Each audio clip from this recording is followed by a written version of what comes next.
수남바 친구들 안녕하세요. 글쓰기 하는 거 힘들지 않아요?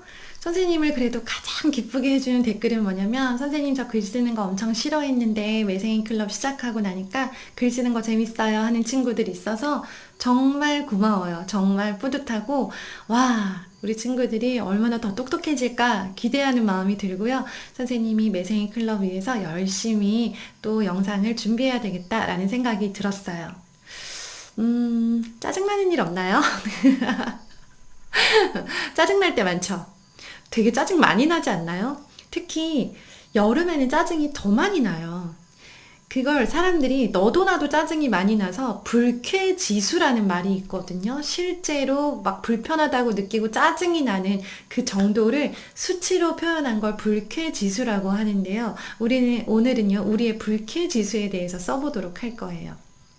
더운 여름에 이렇게 습도가 많아서 막 끈적끈적하고 엄청 더워서 막 뭘 하려고 하는데 땀이 줄줄 나고 너무 더워서 자꾸 힘이 없고 막 걸어가는 것도 힘들고 눕는 것도 힘들고 잘 때도 덥고 막 이러면요. 불쾌지수가 상승한다라는 표현을 쓰거든요.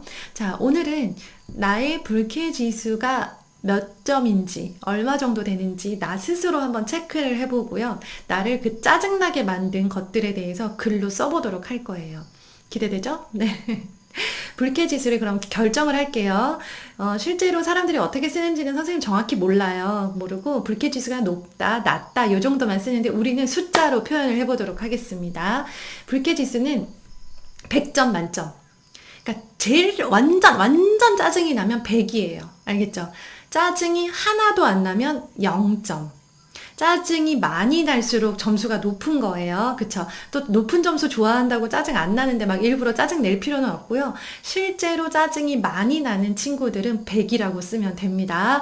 저 진짜 더 이상 어떻게 할 수 없을 만큼 너무 짜증이 났어요 하는 사람들은 100이에요. 저는 뭐 그 정도는 아니고 좀 짜증이 나긴 나는데 참을만 해요. 하면은 한 80점, 90점 정도. 저는요, 짜증이 왜 나요? 전 짜증 하나도 안 나요. 저는 짜증 나지 않고 행복하고 항상 기뻐요 하는 친구들은 0이겠죠. 그쵸? 뭐 그 중간에 짜증 날 때도 있고 안 날 때도 있어요 하는 친구들은 뭐 40점, 50점 이렇게 되고요. 뭐 꼭 10점 단위로 쓰지 않아도 돼요. 38점, 29점 이렇게 써도 되고요. 오늘은 내 불쾌지수는 몇 점이다 라는 게 제목이고요. 오늘 미션 댓글이기도 합니다. 내 불쾌지수가 몇 점인지를 쓰는 거예요. 그러고 나서 오늘 글 속에 들어가야 될 내용은요. 내 불쾌지수가 만약에 100점이라고 할게요. 그러면 100점인 이유를 써야 돼요. 나를 짜증나게 하는 것들에 대해서 쓰는 거예요. 내가 항상 짜증이 나지는 않지만 오늘 나를 짜증나게 만든 거 아니면 어제 내가 짜증났던 일 이런 것들을 떠올려 보면서 글을 써보세요. 이걸 왜 쓸까요? 짜증내는 게 잘하는 거라서? 짜증을 많이 낼수록 멋진 사람이라서? 그런 게 아니에요. 글쓰기에는 진짜 신기한 기능이 있는데요. 짜증이 엄청 많이 난 상태에서 내가 짜증난 일들을 하나하나 글로 쓰잖아요. 그러면 신기하게도 짜증이 더 날까요? 아니에요. 내 안에 가득했던 짜증들이 그걸 글로 막 쓰면서 이것 때문에 너무 짜증나고 동생 때문에 너무 짜증나고 엄마가 이렇게 말해서 진짜 너무너무 짜증난다 라고 쓰잖아요. 그러면 그렇게 짜증났던 것들을 누가 씻어간 것처럼 갑자기 마음이 편안해지면서 짜증이 해소가 돼요. 사라진다는 뜻이에요. 신기하죠? 신기해요? 빨리 써보세요. 네. 선생님은 되게 마음이 힘들 때마다 글을 썼어요. 초등학교 때부터 시작해서. 선생님 엄마한테 잔소리할 때 있잖아요. 선생님이 공부 되게 열심히 했는데 1등 못했다고 혼났어요. 100점 못 맞았다고 혼났어요. 공부를 열심히 했는데 1등을 못하고 2등을 할 수도 있고 100점을 못 맞고 95점을 맞을 수도 있잖아요. 그래요 안 그래요? 선생님 억울한 마음 좀 네, 풀게요. 그래서 그래도 열심히 했으니까 열심히 노력했으니까 칭찬을 해주실 거라고 생각을 하고 95점 맞은 시험지를 이렇게 내밀었어요. 엄마 나 95점 맞았어요. 그랬더니 엄마가 막 큰 소리로 혼을 냈어요. 너 이렇게 공부해가지고 나중에 뭐가 될래 하면서 막 화를 내시고 막 혼내시는데 그 말을 듣고 너무 억울하고 속상해서 눈물이 나려는 걸 꾹 참고 네 하고 시험지를 받아서 방에 들어왔는데 마음속에서 막 짜증이 우악 올라오는 거예요. 막 진짜 너무너무 화가 나서 막 연필을 막 집어 던졌어요. 그런데도 화가 풀리지 않았어요.